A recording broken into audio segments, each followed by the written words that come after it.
எங்கேயும் நம்பி படுக்க முடியாது. ஸ்ப்ரே அடிச்சிருவாங்க.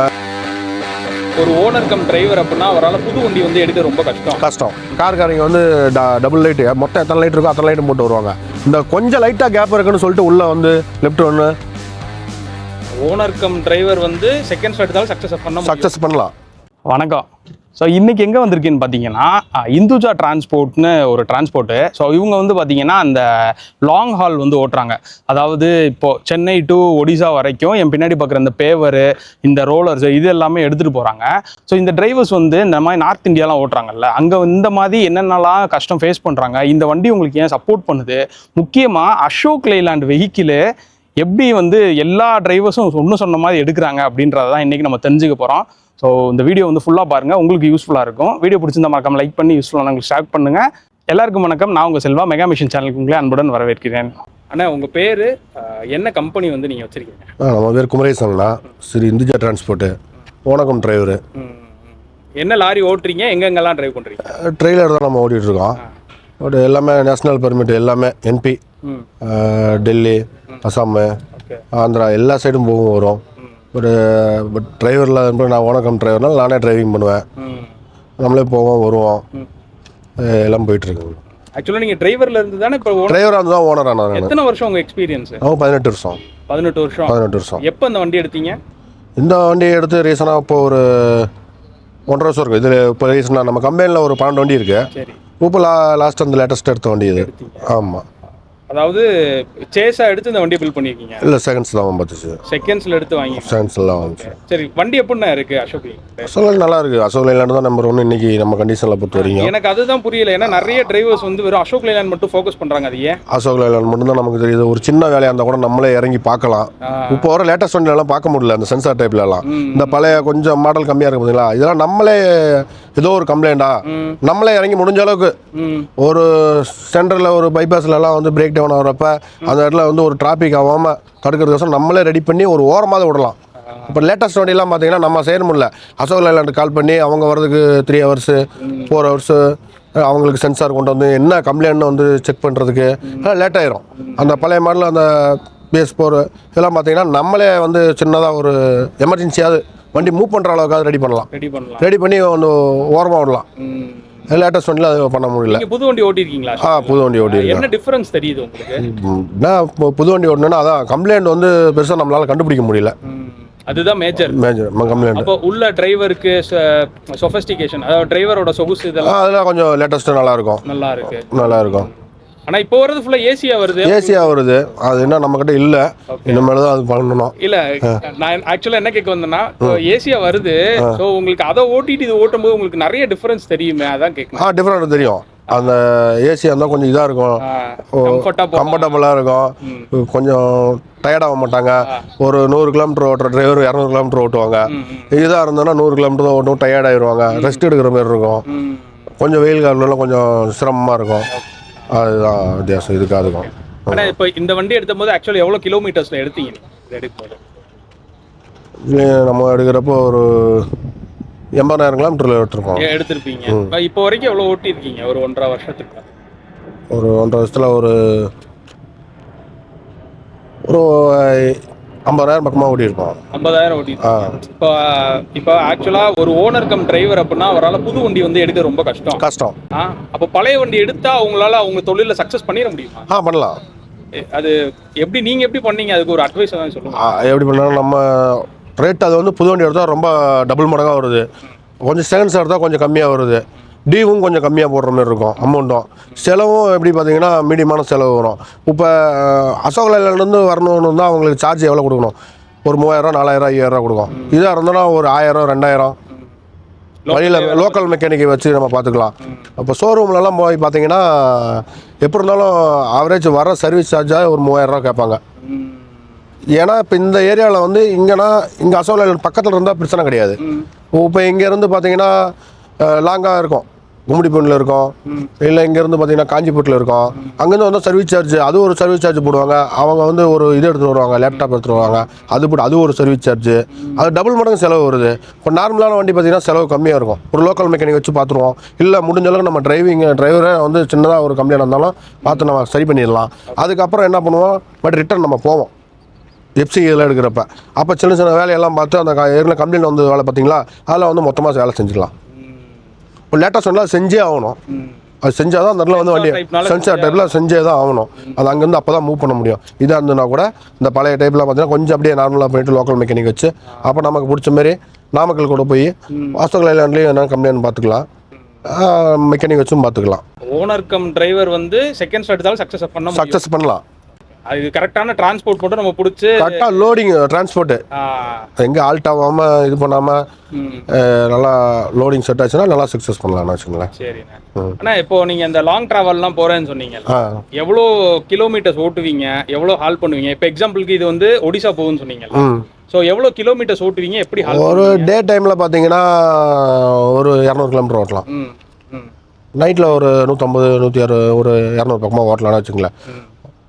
ஒரு 150 ஓட்டலாம். ஓகே. 200 ஓட்டலாம் நம்ம டேயில் பொறுத்த வரைக்கும். இல்லை பகலில் மட்டும் ஓட்டுற மாதிரி இருக்கும், நைட் ரெஸ்ட் எடுக்கிற மாதிரி இருக்கும். சில இடத்துல பார்த்தீங்கன்னா நைட்டு தான் ஓட்டுற மாதிரி இருக்கும், பகலில் ரெஸ்ட் எடுக்கிற மாதிரி இருக்கும். சில ஏரியாவில் முதல்ல திருட்டு பயம், எங்கேயும் போய் ட்ராவல் பண்ண முடியாது. வழியில் பார்த்தீங்கன்னா பிரச்சனை, அந்த மாமூல்னு சொல்லிட்டு ஆடியோ தொல்லைங்களாக இருக்கும், பிசி தொல்லையாக இருக்கும். இதெல்லாம் வந்து பார்த்து நம்ம செயல்பட்டு எடுத்துகிட்டு போகணும். ஆனால் இப்போ காலையில் ஓட்டுறது பார்த்தீங்க அப்படின்னா நிறைய பேர் டயர் வெடிக்குது, ஓவர் வெயிலாக இருக்குது, இல்லை ஏதோ ஒரு பிரச்சனை வருது வண்டியில் அப்படின்ற மாதிரி காலையில் சொல்கிறாங்க. டிரைவரே இன்னொன்று பார்த்தீங்கன்னா ஒரு 100 கிலோமீட்டர் ஓட்டினா அவங்களுக்கே வெயில் அடிக்கும் போது அவங்களுக்கே ஒரு டயர்ட் ஆயிடுவாங்க.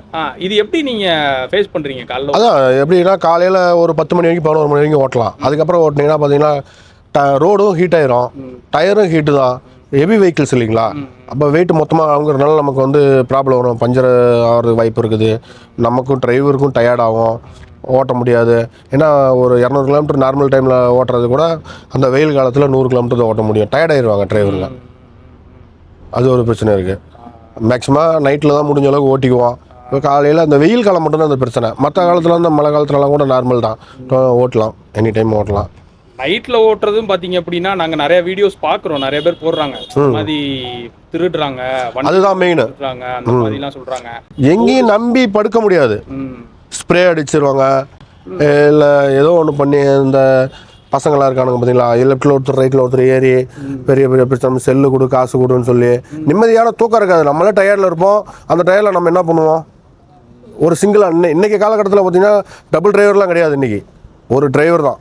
நீங்கள் டிரைவரே வெளியிலேருந்து யாரும் வரமாட்டேங்கிறாங்க, எல்லாம் வேறு ஃபீல்டு தேர்ந்தெடுக்கிறாங்க. இன்றைக்கி டிரைவர் சுச்சுவேஷன் கம்மி தான், குறைஞ்சிட்டே வருது. ஒரு டிரைவர் தான் வச்சா என்ன பண்ண முடியும், ஒன்றும் பண்ண முடியாது. இன்றைக்கி காலகட்டத்தில் வண்டி ஓட்டுவீங்களா, ஒரு டபுள் டிரைவராக இருந்தாங்கன்னா ஒரு டிரைவர் ஓட்டுறாங்க, ஒரு டிரைவர் ரெஸ்ட் எடுத்துக்கலாம், 100 கிலோமீட்டர் ரெஸ்ட் கிடைக்கும். ஒரு நிம்மதியான சாப்பாடும் கிடைக்கிறது இல்லை. சில இடத்துல போய் ஆல்ட் ஆகி போயிட்டு டிராஃபிக் ஆகி போயிருதுன்னு வச்சுங்களேன், அங்கே ஹோட்டலில் இருக்காது, எதுவுமே இருக்காது. அங்கே பார்த்தீங்கன்னா பசி பட்னியோட தான் டிரைவர் படுத்துருக்கணும். குடிக்க சில இடத்துல தண்ணியே கிடைக்காது. அப்படிங்கிறப்ப டிரைவருக்கு சிரமம் ஏகப்பட்டது இருக்கு. அதெல்லாம் மேனேஜ் பண்ணி தான் நம்ம வந்து டிரைவிங் பண்ணிட்டு இருக்கோம். ஆமாம். ஆனால் இப்போ இந்த ஹால் பண்ணுற இடத்துல உங்களுக்கு இந்த பிரச்சனை வருமா என்ன? ஹால் வந்து நம்ம சேஃப் பண்ணணும், கொஞ்சம் சேஃபாக கொஞ்சம் இருக்கிற இடத்துல பார்த்து நிறுத்திக்கணும். தாபா இல்லை பங்கு, பெரிய பெரிய பங்கெல்லாம் பார்த்து செக்யூரிட்டி இருக்கிற பார்த்து கொஞ்சம் உங்களுக்கு தெரிஞ்சிருக்கும்ல இங்கே எங்கே நிப்பாட்டலாம். அது ரெகுலராக நாங்கள் இப்போ கல்கட்டா லைனில் வெஸ்ட் பெங்கால் லைனில் ஓட்டுறோன்னா அது எங்கெங்கே எத்தனை ஓட்டுறோன்னு எங்களுக்கு தெரியும். இந்த இடத்துல நிப்பாட்டினா இந்த இடத்துல சேஃப்டின்னு எங்களுக்கு தெரியும். ஒரு புது இடத்துக்கு போனால் மட்டும் கொஞ்சம் தடுமாற்றமாக இருக்கும். இப்போ நிறைய வண்டியில் நானும் பார்க்குறேன், இந்த கிரில்லாம் போட்டிருந்தீங்க, நீங்களே போட்டிருந்தீங்க கிரில்லாம். அது ஆக்சுவலாக என்ன சேஃப்டி எனக்கு? அதுதான் இந்த திருடர்கள் ஜாக்கிரதைக்காக தான் அது வந்து சேஃபாக இருக்கிறது. இப்போ நம்ம வந்து டிரைவிங் பண்ணால் என்ன பண்ணுவோம், நல்லா தூங்குவோம். அசால்ட்டில் நமக்கு வந்து யாரும் வண்டி ஆடினாலும் இது பண்ணாலும் நம்ம எந்திரிக்க முடியாது. அப்படிங்கிறப்ப அது போடலினா அசால்ட்டாக வந்து ஏறி நம்ம டிரைவர்கிட்ட செல்லு, மொபைலு, இது அது இல்லாமல் டீசலு எல்லாம் போட்டு போயிடுவாங்க. அதனால தான் மேக்ஸிமம் கிரில் 100% வண்டி பார்த்தீங்கன்னா கிரில் போட்டிருப்பாங்க. கிரில் போட்டு உள்ள ஒரு லாக் போட்டுக்குவாங்க. எந்தெந்த ஏரியானே இந்த மாதிரி பெரிய பிரச்சனை எல்லாம் இருக்கு நீங்கள் பார்த்த வரைக்கும்? நான் பார்த்தா ஃபஸ்ட்டு ஆந்திராவுக்குள்ளே இருந்துச்சுங்க, இப்போ சென்னைக்குள்ளேயும் இருக்குது. சென்னையிலையும் இருக்குது. சென்னையில் பார்த்தீங்கன்னா இந்த மாதாவரம் சைடு, பார்பர் போகிற சைடு, இந்த பக்கம் ரெடியில் சைடு, இந்த பக்கம் எடுத்துனா காஞ்சிபுரம் சைடு எல்லாம் இருக்குது. சென்னையில் 4 பக்கமும் இருக்குது. இந்த பிரச்சனை இருக்குது, மெயின் இருக்குது. வந்தா என்ன டீசல், அப்புறம் இல்லைன்னா உங்கள் ஃபோனு, இந்த ஃபோனு ஏதாச்சும் இல்லைன்னா ஏதாச்சும் சில இடத்துல பார்த்தா டீசலு, சில இடத்துல பார்த்தீங்கன்னா மொபைலு, காசு. இதுதான் முக்கியம். இதுதான் முக்கியம். பண்ணிட்டு போகிறவங்க நீட்டாக பிடிட்டு போனால் கூட பரவாயில்ல, அடித்து ஏதோ ஒரு காயங்காயம் பண்ணிட்டு தான் போயிடுறாங்க. நம்மளால் ஒருத்தரால் தற்காப்பு என்ன ஒன்றுமே பண்ண முடியாது. டிரைவருக்கு வந்து ரொம்ப மரியாதை இல்லை, இவங்க மூலியமாகவும் நிறைய பிரச்சனை நடக்குது அப்படின்றதெல்லாம் சொல்லிட்டு இருந்தேன். ஆமாண்ணா. ஸோ உங்கள் இதில் ரியலாக நடந்தது ஏதாச்சும் ஒன்று இது நான் உங்கள் லைஃப்பில் இந்த மாதிரி நடந்தது நீங்கள் பார்த்தது? நான் வந்து கல்கட்டா போகிறப்ப இதுமாரி கீழே இறங்கி உச்சாப்பலாம்னு சொல்லிட்டு போயிட்டு இருக்கப்ப திருடங்க வந்திருக்காங்க. வந்து பிடிச்சிட்டு போய் காசு பணம் இதெல்லாம் பிடிக்கிட்டு போயிருக்காங்க. அடியும் அடிச்சிருக்காங்க. அப்புறம் அவங்ககிட்ட இருந்து வெளியே வந்து இதுமாரி ஒரு சம்பவம் நடந்திருக்கு. நான் தூங்கிட்டு இருக்கப்ப செல்லு மிஸ் ஆகி இதுவும் இருக்குது. நம்ம இங்கே சூலூர்பேட்டை இருக்குது பார்த்தீங்களா, ஆந்திராவில். அங்கே வந்து நான் தூங்கிட்டு இருந்தேன். அசால்ட்டாக தூங்கிட்டு இருந்தேன். நைட்டு அதுமாரி ஒரு 1 மணி இருக்கும். ஏறி செல்லு எடுத்துகிட்டு போயிட்டாங்க, பர்ஸு தூக்கிட்டு போயிட்டாங்க. இப்படி சம்பவம்லாம் நடந்திருக்கு. அதேமாரி இந்த பார்த்தீங்கன்னா அந்த போலீஸ்கிட்ட போய் சொன்னோம்னா அவங்களும் பெருசாக எடுத்துக்க மாட்டாங்க. அப்படியாடா சரி பார்த்துக்கலாம்டா பார்த்துக்கலாம் அப்படி அவ்வளோதான். அதுக்கு மேலே ரெஸ்பான்ஸ் இருக்காது. நம்ம என்ன சொன்னால் அதை நான் பார்த்துக்கண்டா, நீ போடா, இனிமேல் நடக்காது போடா அப்படின்றோம். உங்களுக்கு வண்டியிலையும் கம்ப்ளைண்ட்ஸ் வர்றது போக உங்களோட பர்சனலாகவும் உங்களுக்கு பர்சனலாக தான் நிறைய ஆகுது. அதான் வண்டி கம்ப்ளைண்ட் கூட நம்ம சமாளித்து நம்ம இது பண்ணல. அது நம்மளோட திறமை என்ன வச்சுங்களேன். பர்சனல் ரீதியாக தான் எங்கேயுமே வந்து நிம்மதியாக வண்டி ஓட்ட முடியல, நிம்மதியாக தூங்க முடியாது, நிம்மதியாக ஒரு இடத்துல இது பண்ண முடியாது. சின்னதாக நம்ம ஓரமாகவே விட்டுருந்தாலும் பார்த்தீங்கன்னா நல்லா பார்க்கிங்கான அகலமாக தான் இருக்கும். மொத்தம் லோக்கல்ஸ் நம்மகிட்ட காசு வாங்குறதுக்கோசரம் என்ன வேணால் ஒரு பிளான் பண்ணுவாங்கன்னு வச்சுக்கலேன். ஏன்னா வண்டி இங்கே நிப்பாட்டிருக்காம்பாங்க. சில பேர் வந்து காசு வேணும் அவங்களோட இதுக்கு வந்து அவங்க போதைக்கு வந்து நம்ம அடிமை மாதிரின்னு வச்சுங்களேன். சரிண்ணே. ஆனா இப்போ இந்த ஹில்ஸ் எல்லாம் ஓட்டுறீங்கல்ல, இது எவ்வளவு டன் இருக்கும்? இப்போ நீங்க வச்சிருக்கிறது எவ்வளவு டன் இருக்கும்? அது அவரேஜா இது ஒரு 22-23 டன் வரும். சரி, இந்த மாதிரி வெயிட்லாம் வச்சுட்டு நீங்கள் அந்த ஹில்ஸ் ஏறி இருக்கீங்களா? ஏறி இருக்கீங்களா? ஸோ உங்களுக்கு வண்டி ரெஸ்பான்ஸ் நீங்கள் ஓட்டுறதுக்கு என்ன மாதிரி எப்படி இருக்குது? என்ன பிரச்சனை? இல்லை, கொஞ்சம் ஹில்ஸ் கொஞ்சம் இதாக தான் இருக்கும். கொஞ்சம் பார்த்து உஷாராக கவனிப்பாக பார்த்து ஓட்டணும். ஏன்னா சில வண்டிகள் கார்கள் பெரிய பெரிய லாரிலாம் வரும். அப்போங்கிறப்ப நம்ம ஹெவி வெஹிக்கிள்ஸ்னால கொஞ்சம் ஓரமாக அணைச்சி ஒரு ஃபஸ்ட்டு கியர் செகண்ட் கியர் ஸ்லோவாக ஒரு 10-15 நிமிஷத்துக்கு முன்னாடி போகிற இதுமாரி நம்ம கொஞ்சம் ஸ்லோவாக கொஞ்சம் நிதானமாக பார்த்து நம்ம போனோம்னா ஹில்ஸு ஏறுறது ஏறலாம், இறங்குறது ஏறலாம். கொஞ்சம் உஷாராக இருக்கணும்னு வச்சுங்களேன். கொஞ்சம் அசால்ட்டாக இருக்க முடியாது. கொஞ்சம் கவனக்குறைவு இருக்கக்கூடாதுன்னு வச்சுக்கலாம் ஹீல்ஸில். அதான் நார்மல் ரோட்டில் கொஞ்சம் இதாக இருக்கிறப்ப கூட ஹீல்ஸ்லலாம் பார்த்தீங்கன்னா கவனக்குறைவு இருக்கக்கூடாது. மெயின் வந்து நம்ம சிந்தனைகள் பூராமே இதாகவே இருக்கணும். எந்த ஒரு இடைஞ்சலும் நமக்கு இல்லாமல் தான் வண்டி ஸ்மூத்தாக போயிட்டு ஸ்மூத்தாக. இந்த காரவங்கனால நிறைய பிரச்சனை வருது. நிறைய டிரைவர்ஸ்ட்டு நான் பேசும்போது சொல்கிறாங்க. அது உங்களுக்கு என்ன மாதிரி ப்ராப்ளம்ஸ் நீங்கள் ஃபேஸ் பண்ணுறீங்க? ஆமாம், அவங்க வந்து நம்ம ஒரு இண்டிகேட்டர் போட்டு காட்டுவோம், நம்ம சிக்னல் கொடுப்போம். நம்ம எதுக்கு ரைட்டில் சிக்னல் கொடுத்தோம், ரைட்டில் வண்டி ஏறி போக சொல்லி நம்ம சிக்னல் கொடுப்போம். அவர் லெஃப்ட் எடுவாங்க. அந்த இண்டிகேட்டர் எதுக்கு நம்ம போடுறானே தெரியாது. 50% ஆளுங்களுக்கு வந்து லெஃப்ட்டில் எதுக்கு இண்டிகேட்டர் போடுறோம், ரைட்டில் எதுக்கு இண்டிகேட்டர் நம்ம போடுறோம், அட்வான்ஸாக நம்ம கையை போட்டு சுட்டன் பண்ணுவோம். அதெல்லாம் எதுக்கு நம்ம பண்ணுறானே தெரியாது. அவன் வந்து ஓரமாக விட்டு நம்ம சவுண்டு விட்டு போடுவான், அறிவில்லடா அப்படின்னு சொல்லிட்டு. அதாவது தவறு வந்து அவர் மேலே தான். நம்ம எதுக்கு சிக்னலு வெஹிக்கிள்ஸ் எதுக்கு டேஞ்சர் லைட்டு அதெல்லாம் லைட்டும் கொடுத்துருக்காங்கன்னு பார்த்தீங்கன்னா நம்ம சிக்னல் காட்ட பின்னாடி வரவங்களுக்கு சிக்னல் காட்டுறதை நம்ம கொடுப்போம். அதெல்லாம் அவங்க கவனிக்க மாட்டாங்க, நம்மளே வந்து திட்டிட்டு போவாங்கன்னு வச்சுங்களேன். அதேமாதிரி ஆப்போசிட்டில் வராங்களா, சிங்கிள் ஒன்று எல்லாம் வராங்களா, கார்காரங்க வந்து டபுள் லைட்டு மொத்தம் எத்தனை லைட் இருக்கோ அத்தனை லைட்டும் போட்டு வருவாங்க. ஹெவி வெஹிக்கிள்ஸ் வந்து ஒரே லைட்டு போடுவாங்க, ட்ரிம்மு பிரைட்டில் போட்டு வருவாங்க. நம்ம கரெக்டாக மெயின்டைன் பண்ணி ஓட்டுவோம். கார்காரங்க அப்படி கிடையாது. அவங்க இஷ்டத்துக்கு வராங்க, அவங்களுக்கு கண்ணு தெரியுதா, மொத்தம் எப்படி வேணால் போகலாம். தப்பு பண்ணாலும் நம்ம தானே பெரிய வண்டி பெரிய வெஹிக்கிள்ஸ் இல்லை, அவங்கள தான் குற்றம் சொல்லுவாங்க. ஆனால் இப்போ இந்த நார்மல் லாரி ஓகே, இந்த நிறைய ஜாமான் ஏற்றிட்டு போகுது, குட்ஸ் ஏற்றிட்டு போகிற லாரிலாம் ஓகே. நீங்கள் போகும்போது உங்களுக்கு ஸ்பெஷலாக டோலில் எதுவும் விஷயங்கள் இருக்கா இல்லை? ஆமாம், நம்ம பார்த்தீங்கன்னா ஹெவி வெஹிக்கிள்ஸ்னு பார்த்தீங்கன்னா இப்போ மற்ற வண்டிக்கெலாம் பார்த்தீங்கன்னா ஒரு டோல்கேட்டு ஒரு 500 வருதுன்னா நம்மளுக்கு ஒரு 800 900 வரும்னு வச்சுங்களேன் ஹெவி வெஹிக்கிள்ஸ் இல்லை. ஒடிசா போயிட்டு வர்றதுக்கு எவ்வளோ ஆவரேஜாக செலவாகும்? ஒரு 30 ரூபா ஆகுமா? 30 ரூபா ஆகும் டோல்கேட்டு. டோல் மட்டுமே 30,000 ரூபா ஆகுது. ஆமாம், அப் அண்ட் டவுன் 30,000. ஆனால் நீங்கள் நார்மலாக போகிற டோலில் நீங்கள் போயிட்டு வந்துடுவீங்க. ஆமாம், இந்த ஓவர் சைஸ்டு வெஹிக்கிள், இந்த விண்டு மில் வெஹிக்கிள் அந்த மாதிரிலாம் உங்களுக்கு பிரச்சனை இருக்காது? அந்த மாதிரிலாம் பிரச்சனை இருக்காது. இதுலேயும் இருக்குது, இதுலேயும் அகலம் வரும், சைடு வரும். அது வந்துச்சுன்னா அந்த லோடு தகுந்த மாதிரி லைனில் போய்க்கணும்னு வச்சுங்களேன். நமக்குன்னு ஒரு லைனா 6 லைனா 4 லைனு அப்படி ஒதுக்கி விட்ருப்பாங்க. நம்ம அதில் தான் போக முடியும். நார்மலாக எல்லா லைன்லையும் போக முடியாது. சரி. ஆனால் இப்போ இந்த பெர்மிட்டு நம்ம முதல்ல பேசணும், பெர்மிட் பற்றி. நேஷனல் பெர்மிட்னு சொல்லியிருக்கீங்க. என்னென்ன மாதிரி பெர்மிட்ஸ்லாம் இருக்குது? நேஷனல் பெர்மிட் வாங்குறதுக்கு என்ன மாதிரி இதுண்ணே? நேஷனல் பெர்மிட்டு ஒரு 5,000 ரூபா இருக்குது இப்போ. அது கொண்டாண்டாங்க. முன்ன வந்து ஆல் இண்டியா ஸ்டேட்டுன்னு சொல்லிட்டு இப்போ மொத்தமாக ஒரு 5,000 ரூபாவில் கொண்டாண்டாங்க. ஒரு 18,000 ரூபாய்க்குள்ளே அடிக்கணும்னு வச்சுங்களேன், எல்லா ஸ்டேட்டும் ஓட்டிக்கலாம். முன்ன வந்து ஒரு ஸ்டேட்டுக்கு இவ்வளோ கட்டணும், இந்த ஊருக்கு போனால் இவ்வளோ ஸ்டேட்டு கட்டணும் அப்படின்னு சொல்லிட்டு ஒரு அமௌண்ட் இருந்துச்சு. இப்போ மொத்தமும் ஆல் இண்டியா பர்மிட் 5,000 ரூபா, மொத்த செலவு ஒரு 18,000 ரூபா வரும்னு வச்சுங்களேன். வருஷத்துக்கு ஒரு தடவை? ஆமாம், வருஷத்துக்கு ஒரு தடவை. வருஷத்துக்கு. இது போக வந்துட்டு ஸ்டேட்டுக்குள்ள ஓட்டுறோம் அப்படின்னா அதுக்கு தனியாக பர்மிட்? அதுக்கு தேவையில்லை. டிஎன்னால தேவையில்லைன்னு வச்சுங்களேன். இப்போ அதர் ஸ்டேட்டு ரிஜிஸ்ட்ரேஷன் இருந்ததுன்னா இப்போ இது கட்டணும். இப்போ நம்ம டிஎன்னால நமக்கு பிரச்சனை கிடையாது. இப்போ நம்ம வெளியிலாம் போகிறோம்னா பார்த்தீங்கன்னா வெளியில் நம்ம அதுக்கு பர்மிட் கட்டிருக்கோம். கட்டிதான்? ஆமாம், டாக்ஸி போட்டு தான் இது பண்ணி வச்சுருக்கோம் அந்த இதுக்கு. சரி சரி சரி. அண்ணா எனக்கு இந்த இப்போ செகண்ட்ஸில் தான் வாங்கினீங்க, வாங்குறதுக்கு இது எவ்வளோ ப்ரைஸ்? ஜீப் வாங்குறதுக்கு இல்லை இந்த ட்ரைலர் செய்கிறதுக்கு எவ்வளோ ஆகும்? ஆக மொத்தம் உங்களோட கேல்குலேஷன்? ஆமாம், கால்குலேஷன் பார்த்தோன்னா ஒரு மாடல் தகுந்த மாதிரி இருக்குங்கண்ணா. இப்போ நம்மளுக்கு 17 பார்த்தீங்கன்னா செட்டாக வாங்குற மாதிரி இருந்தோன்னா ஒரு 19 லட்ச ரூபா வருங்கண்ணா. ரெண்டுமே 19. ட்ரெய்லர் மட்டுமே தனியாக பார்த்தீங்கன்னா ட்ரெய்லரும் செகண்ட்ஸ் வாங்கினா 7 லட்சம் 8 லட்சம் வரும். புதுசாக போட்டோம்னா 9 10 வரும். கொஞ்சம் ஹெவியாக போட்டோம்னா ஒரு 10 லட்ச ரூபா வரும்னு வச்சுக்கலாம் தனியாக போட்டால்.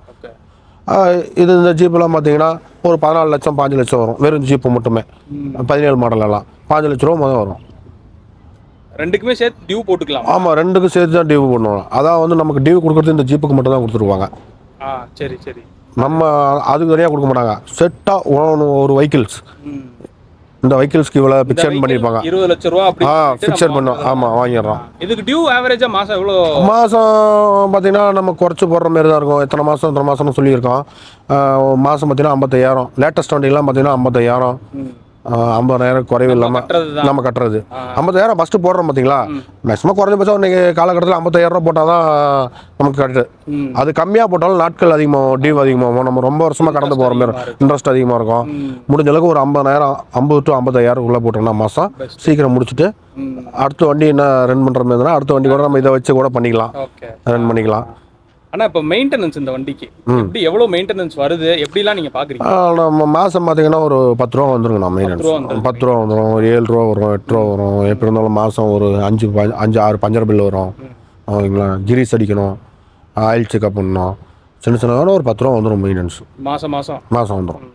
இப்போ ஒரு லாங் போகிறீங்க அப்படின்னா என்னெல்லாம் செக் பண்ணுவீங்க வண்டியில்? மெயின் வந்து டயர் தட்டி பார்ப்போம், டயர் நல்லா இருக்குன்னு சொல்லிட்டு. ஆயில் எல்லாமே A to Z வரைக்கும் உள்ளே இருக்கிற நமக்கு எதுவுமே சிம்டம்ஸ் தெரியாமல் இருக்கிற அளவுக்கு எல்லாமே செக் பண்ணிட்டு தான் இருப்போம். பிரேக்கு, இப்போ டயரில் பார்த்தீங்கன்னா மெயின் டயர் எங்கே அடிபட்டுருக்கா, இல்லை எங்கேயாவது வீக் இருக்கா.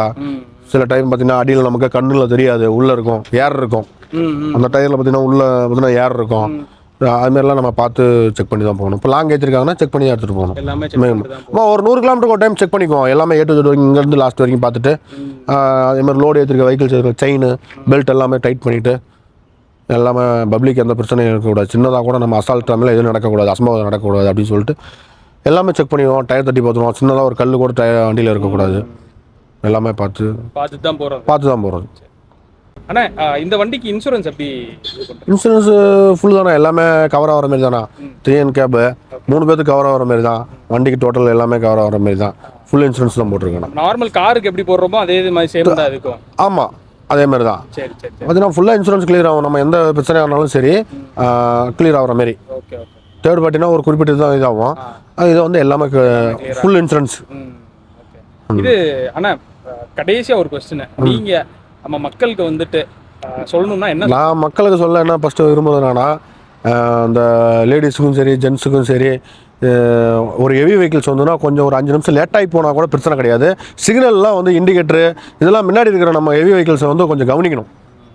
கவனித்து ஒரு 5 நிமிஷம் பின்னாடி வந்து கூட போகிறதா பிரச்சனை கிடையாது. இந்த கொஞ்சம் லைட்டாக கேப் இருக்குன்னு சொல்லிட்டு உள்ளே வந்து லெஃப்ட் ஒன்று ஏகப்பட்ட இடையூறு பண்ணுறாங்க. நான் என்ன மக்களுக்கு என்ன சொல்கிறேன்னா, பொறுமையாக ஹெவி வெஹிக்கிள்ஸ்னால் அதுக்கு தகுந்த மாதிரி பொறுமையாக இருந்து பொறுமையாக ஹேண்டில் பண்ணிட்டு மெதுவாக வாங்க. யாரும் இடையூறு பண்ணாதீங்க ஹெவி வெஹிக்கிள்ஸ் எல்லாம். அதுதான் சொல்லுவேன் முக்கால்வாசி. நான் அந்த மக்கள் சின்ன சம்பவம் ஆனாலும் பெருசில் கொண்டு போய் முடிச்சு விட்ருவோம். அதான் நிறைய பேர் உள்ளே வந்துடுறாங்க. ஹெவி வெஹிக்கிள்ஸ் லென்த்து 40 அடி. அதான் இந்த ஜீப் இல்லாமல் பார்த்தீங்கன்னா 40 அடி. நமக்கு எல்லாமே தலைவரிங்களாம் தெரியாது. சில நேரம் தான் வந்து தெரியும் அந்த கண்ணாடியில் சைடு மில்லரில். அப்போ வந்து நம்ம என்ன பண்ணோம், இந்த 2 வீலர்ஸ்லாம் வந்து அட்வான்ஸாக கொஞ்சம் ஸ்லோ பண்ணி வரதுனால பெஸ்ட்டு. மக்களுக்கு நான் சொல்ல வர்றது அதுதான், கொஞ்சம் ஸ்லோ பண்ணி கொஞ்சம் கவனிப்பு. வேறு எந்த சிந்தனையும் ஃபோன் பேசாமல் வர்றது, ஃபோன் பேசிட்டு வந்து என்ன ஏதுன்னு தெரியாமல் வந்து கீழே இது பண்ணுறது, முக்கால் நம்ம டிரைவிங் பண்ணுறப்போ ஃபோன் பேசுறது தவிர்க்கிறது ரொம்ப நல்லது நான் மக்களுக்கு சொல்கிறது. தேங்க்ஸ். ஓகே.